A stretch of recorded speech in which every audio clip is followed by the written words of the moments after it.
Hey there, everybody, and as always, welcome to the channel and thanks for stopping by. My name is Rich, I'm the channel host, and let's dive right in, shall we? So, several weeks ago, I picked up Motion VFX's MTracker 3D area. It was a bit of a hefty price, but I have several clients who had wanted some features in their videos like what MTracker 3D offers. So, I'm just going to actually start playing this really quick for you. So this is a draft video for one of our new clients. And in this draft video, they wanted to showcase some of the parcel areas that they would be doing their new build. So I'm going to go ahead and click on this. And it's starting up with the presentation, but momentarily we're going to see one of the things that the 3D area can do. So I'm going to pause right here. Well, my apologies, I failed to pause. Let's rewind that really quickly. And so there we go, pausing right there. So as you saw, we had an area here on the left-hand side highlighted, and then we've got this area on the right-hand side highlighted. And these little area overlays were made with the MTracker. So let me go ahead and play this really quick. So this is a completely new development. Not everything is even staked out at the moment yet. So we did a couple of flights, and through those flights, we were able to um, drop down several of these 3D areas showing the different parcels and where they're located generally. Now, the parcel layouts that we've done, those aren't GPS accurate. They're not meant for measurement. They are meant to show an overall area, and you might not be getting it perfect, so make sure that you always let the realtors or the builders know what's coming out of this. So how does this thing come together? Well, weeks ago, we did a video on MTracker, and I was still not very familiar with it at all. Since then, I've been using it a good bit for several clients, so MTracker 3D area has already paid for itself. But let me go ahead and we're going to minimize this, and we're going to go into Final Cut Pro. One of the things you should know, the MTracker 3D area is set up for Final Cut Pro at the moment. And I'm just going to slide this screen for a sec here. And we're going to drag in another video that we did of that area. So I'm just bringing this timeline in so that we can work on it together and you can check it out. So let's go ahead and make this full sized again. And now we've got this new video that we've put into Final Cut Pro. And what I want to do is start where the parcels are going to be. So I'm just letting the drone whip itself around here. And this is about where I'd like it.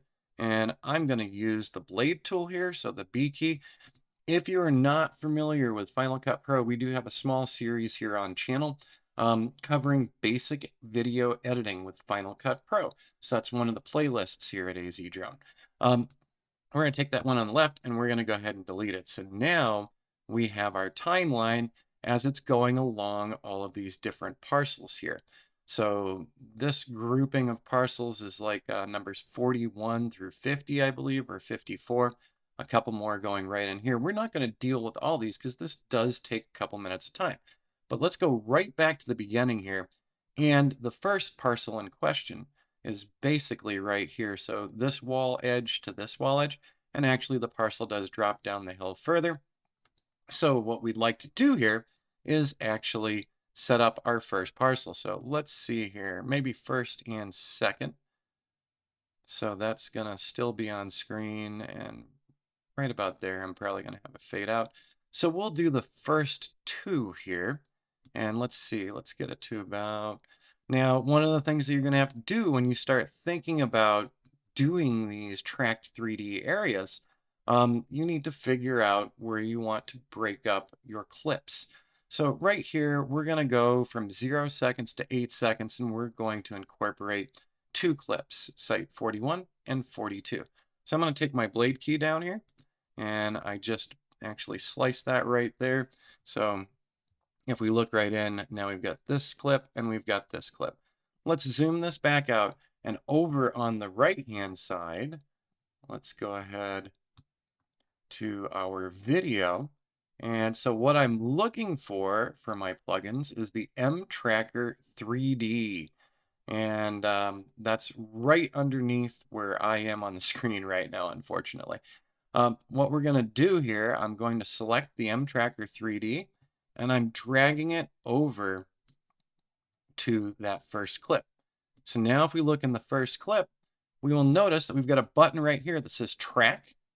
And if we go up into here, upper right, we're going to switch that over. And sure enough, there is our MTrack 3D. So what we have to do first is track this. Now, the longer the track is, longer it's going to take to do the tracking. So I'm going to click on track here. And as you see, we're doing this on a Mac Mini M1, not on our studio. I switched over to the M1 today for a smaller screen so that you could see more of the detail here. So as you can see, it says that it's analyzing the frames right now for me, but this is definitely taking a few moments. So if you're going to be doing a lot of parcels or a lot of area maps here, set aside a little time for you. Even if you've got a faster system, this does take a little bit for the tracking to get done. And if you watch any of the videos from the folks over at Motion VFX, they make note of that too, that it takes a little bit to get these tracks done. But if you're looking for something to wow your clients, in our case, not only a realtor we're working with, but a build company that we've never worked with before. They've seen some of the demos that we've done with the MTracker and with their overall property. And they're really enthused by this. So they like how they can actually pre-show an area for potential buyers as they're building out these homes. So we're getting close to the end of the analyzing scene, but as you can see, it's still saying that. So it's been a few moments for us, and it'll probably be a few more. So I'll pause this here, and when it's done, we'll come right back. All right, and there we go. So now it says copy track over here, but the first thing we have to do, we're going to go to the upper left corner, and we're going to go to the titles and generators. So the way the folks at Motion VFX set this up is they almost set these up like they were titles. So we have our MTracker 3D, we've got a couple more MTracker 3Ds. Let's see which one is which. And right here, it says to me, MTracker 3D area. That's the one I want to use. So let's go select one of the tracks that we can use. And I'm going to select number 10. And we're going to drag this down and right onto the timeline. So we've dragged this new title down onto the timeline, and this is the timeline that has been tracked. So let's scroll back here really quick. And what we need to do, it says right here on screen, paste tracking data copied from MTracker. So I've got this highlighted. I'm going to go back up to my titles here, and I'm going to tell it, paste the track. And it said, that no tracking data is available, so somebody screwed up here, and it's probably me. And I just highlighted that clip again, and I needed to copy the track. Whoops, that's what I forgot to do. So I've copied the track. Now we'll go back to that title generator, paste the track, and it says tracking data saved successfully. Say OK. Now, if you look here on screen, let's zoom in on my cursor here real quick. You'll see a little XYZ widget. So this thing is for where we're going to be putting our corners out. We're going to draw some lines here with it. And I would say, once again, this is not perfect here. We're trying to get it as close as possible, but I'm going to click right here and I'm going to come down because I've looked at the maps of this area. So I'm going to put a second icon here and we'll put a third and a fourth because there's some curve to this. And then we'll bring this right down to the edge because that's where it goes. So I'm just clicking down here. And then we want to bring this one back over. There we go. Let's see, right as close to that edge as possible. There we go. And now we're bringing it up to the wall. From the wall, we're bringing it up to the road and over to the other side of the parcel. And then we're going to connect that back. So we've connected it back to the original button right here as well. So if we look in here, now we've got our little circle track area, and we've got some tools where we can make all of the curves or each of the edges curve if we want to, or if we want straight lines, we can do that as well.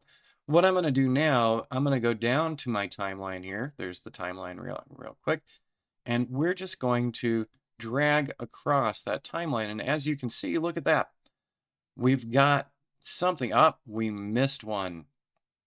So one of the items that should be right down in here should be a straight line down. We missed out on that. So I'm going to click here. and I can add a new button. So let's bring that button down approximately where the property is. There we go. And so now we've got that one down here. Also, one of the reasons why I curved around where the traffic circle is going to be, one of the things I can do in here, let's go ahead and make that a curved turn, and also onto this one, curved turn as well, since it's got a traffic circle there. Everything else is looking good to me. I'm just going to click out of that for a moment. And so now we can see that tracked area. So as we play through this, we see the lines come up. We're still in the middle of our flight. We could be pulling up the next one. And so we're going to come back here because I would like to identify this a little more. Now, here's one of the things you should know with MTracker 3D Area and with Motion VFX and a lot of their tools. They pack a lot into these tools.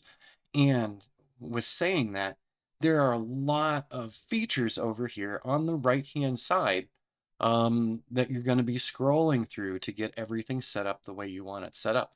So I'm going to drag the timeline right there, and let's take a look at some of the things we have. So we can show the in animation, so when things fade in, and the out animation. So we could turn that off if we want to. I'm going to leave it on.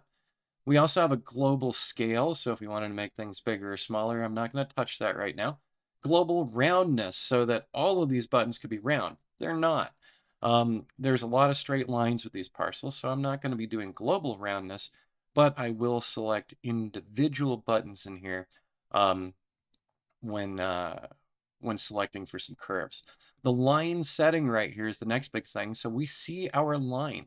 Right now, our line is a solid color, and that color is white. We'll go ahead and leave that for the moment. And then we could also change the line sizes as well. So I've got this line here, but I could make it, let's see, it's at 0.3 right now. Let's see what happens. All right, so that's going way over somewhere else and into the next parcel over. But as you can see, we can highlight this. We can also change it to a different color, or we could do a gradient as well. I'm not going to do the gradient, but I am going to bring that line size back to, I think it was 0.3, right? Is that what we said before? I think so. So, all right. Actually, I can just type in there 0.3. There we go. So there's our thin lines again. We also have our line width. If you have dashes, because they do offer dashes, animated dashes, you can select the dash length, your gap between the dashes, how round the dashes are, and the movement speed. We're not going to mess with any of that because we're going to fill some other things in here.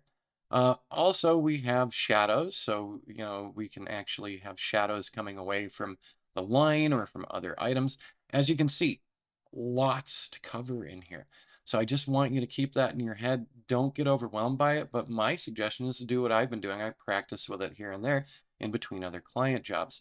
Or I've been adding it to some of my client jobs just to see how quickly I can move these things along. So normally when I'm mapping one of these out, it does take a couple of minutes between the tracking time itself and then my setup time. So also in here, we can put labels in here as well. So right here, we have our label settings. And so we've got some global label settings as well. So there's a lot to unpack here. I'm not kidding here with you. So label settings, label scale. So let's put a label in and we'll talk about it. So I'm going to point at one of the lines. And actually, I think I'm going to point up at this line here, click on it, and I would like to add a label. So there's the label, label number 1. And we don't see that spelled out yet. We've got those label settings there, which I do want to mess with. So I'm going to shrink the label down a little bit. Look at that. So I just changed the label scale. Now let's see. I don't want to move it on the x-axis. I think I would, nope, I don't want to move it on the y-axis either. We want to move this down on the z-axis. So this comes from playing around with this and learning about this. And the best way to learn is actually to practice this. So let's see, we'll set that right there. So maybe we'd like label 1 there. Now we could make label 1 look 3-dimensional. We could have some shadowing. It could be up like a billboard. We're keeping this simple right now. So we did our label scale and our positioning, and now I'm going to scroll down here, and there we go. There's our label 1 font, label 1 text. So we can make up to 16 labels in one of our tracks. I think that would be overwhelming. Let's call this lot 41 because that's what it is. It is lot number 41. If we keep scrolling here, check this out. It's label, label, label, label. Absolutely crazy. So you can do up to 16 labels in a tracked area. And then you can do more labels in another tracked area. So the next thing that we have is fill settings because we can fill our area as well. So I'm going to go right down here to fill mode. And so we can do a solid, we could do a drop zone. So we could drop a blueprint in here. Wouldn't that be awesome to give people an idea of where the home is going to be situated on this lot that has some pretty steep drops? We could also put a design in there. I'm going to go ahead with the solid really quick. And under the solid, we have a fill color for the solid. Let's make this a weird hyper green and close that. So now we've got our fill in here, but we can still see the area. We also have fill design opacity. So we can completely fill this in if we want to, or we can dial this back to show some things through. So right now I've got it just about where I would like to have it. So that's looking good to me for lot 41. And we could also get lot 42. Now, one of the things you might notice in here, I'm trying to drag this one down. So right when we're on the edge of one of these things, it starts becoming problematic. We maybe there's more parcel further to the south here. So a lot of our decisions that we make in the parcels are going to depend very much on the video you shoot. So while you start shooting properties like this, you need to keep in mind where you'd like these MTracker 3D areas to be blocked out. And we want to make sure that we're covering the area so that we're not giving people an idea, oh, it cuts off here, when in fact it's 50 feet further south. So that's something that you'll have to start playing with as you're shooting your video. You need to be thinking about how you want to block these things out. So let's say that's everything we wanted to do. And that is it's a good representation of where this lot is in relation to everything else on this property. So what I'm going to do, I'm going to grab another MTracker here. And I wanted that to go right up to my boundary where I've clipped things. So here is our second label. And so I'm just going to highlight this label really quick, and I'm going to go over to paste track again. So paste track, and it tells me that it's done. And now, if we take a look at this, I am ready with that widget again. So there is that 3D tool. Let me bring it up to the road so you can see it. So right here, I'm going to, let's call this one of our corners for the parcel. And I'm going to bring it down to where the dirt road is, right there. And then let's bring this over, shall we? And I'm going to put this one right about here. So some of this is going to be you actually figuring out where this is at. Now that I'm looking at this, I can actually see that I went a little too far over to the right. So we're going to bring this back here. And now I've got that highlighted. Let's go ahead and drag into it. So there we go again. And there's my problem right there. I need to click on this one and bring it back just a little bit because we might have gone a little too far with that actually. There we go. I'm lining that up. So it's very close, but once again, it's not perfect. Remember, if you're doing something like this, let people know that this is not survey engineering accurate. It is a parcel, it's a parcel layout to give people a feel for the overall site. And we try to get it as close as possible to accurate, but this is not something anyone should be taking measurements off of. It's that simple. So, all right, we've got that blocked out. Now we can play around with all of the rest. So what else did we do in here? We added a label, right? So I'm going to go up and click on this one. And there's my add label again. And I'm going to add that first label. And then we're going to go down to label settings one more time. And we're going to grab that label scale. There we go. Now let's Move this on the z-axis really quick. We'll move this right down here. And let's move that on the x-axis as well. So this does take some getting used to. You are not going to do one of these perfectly on the first go round. That's okay. Learning curve. But once you get this down, there are a lot of applications for this, especially if you're doing real estate, new construction, agriculture, maybe utilities and infrastructure. I could see where adding some of these 3D areas would come in handy. All right, we made that label, we shrunk the label down. Let's go down to that fill again. So there is all actually, let's change label 1 to lot 42, because this is lot 42. And now let's scroll on down here again. We're going to get ourselves, there we go. There's those fill settings. So I want to go to fill mode solid. And we did green in the last one. Let's do a red here, or reddish, I should say. And that's looking good to me. And we don't even have to change the opacity by any amount. So now let's go back here and let's just watch what this does. All right, so there's lot 41 and there's lot 42. So very close, but still not exactly perfect. And as you can see, if I'm going all the way to lot 54, we did fly along this, picking off all these. They're almost all lined up with the walls, but I just wanted to give you a feel and a flight through this. So I could go through and do each of these. We could do some copy pasting with this. We will be making a couple of areas that we're going to have to break up because they're moving on by the camera. The camera's moving right on by and onto that next parcel and onto that next 3D area. Now, in addition to the 3D areas that we have, MTracker 3D also offers 3D tools and 3D text over here.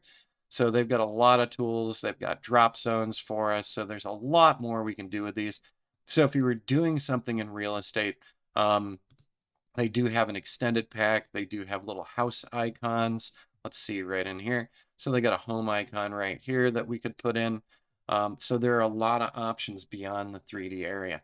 But I did want to follow up with all of our followers here on YouTube to revisit MTracker to show you step by step how I'm doing these and putting these together. By the way, we've got several new projects going on, so feel free to stop by seemybuild.com to see some of the projects that we've got going on and the work that we're doing, where we utilize tools like this and other tools for our drone work for our clients as well. All right, everybody, I hope this one was informative, that it gives you a good idea. And like I said, let me just drag this back over here real quick before we go away. There are a ton of features over here in the right-hand side for these tracked titles. So like I said before, we have all these labels. But in addition to the labels, we have these fill settings, so we can fine tune our three-dimensionality of things in here. We have our fill colors where we could change that. Instead of a fill color, we could change that to, let's go in here to a drop zone or some kind of design, or just turn it off completely. But as we keep going, we can still see our fill drop zone pan, so we can do further adjustments. We can do rotational adjustments. So this is going to take you a little while. You're not going to remember every menu feature right off the bat. I'm still learning it every day, and I have to go back and take a look at some of the things that I've worked on as well to make sure that I'm picking some of the right features. So in the end here, this is looking all right. The one thing I didn't like, this button showing over the edge. So one of the things that we could do in here, once we're done with this, let's say, let me make a new compound clip here. So I'm going to make a clip out of those two. So now I've got a clip that I can move around later. But one of the other things that I can do with this clip, right there, that button and that button are sticking out. I don't really want them sticking out. And then when we go to lot 42, we've got the same situation there. So what am I going to do here? What am I going to do to fix this? Very simply, I am going to drag. So I just changed the perspective a little bit. So I utilized the transform tool and I probably overdid it here. So I could go back, but let's see. Let's go back here really quick. So now those points are hidden below. So they're hidden just out of frame. so that, there could be an expectation that this does go further in. So playing with these is going to take a little time and practice, experimentation, but that's one of the fun parts of doing this drone work, right? I love assembling all this stuff, and I have a lot of fun with it. So I hope you do too. All right, everybody, have an awesome day, and we'll see you again on channel real soon.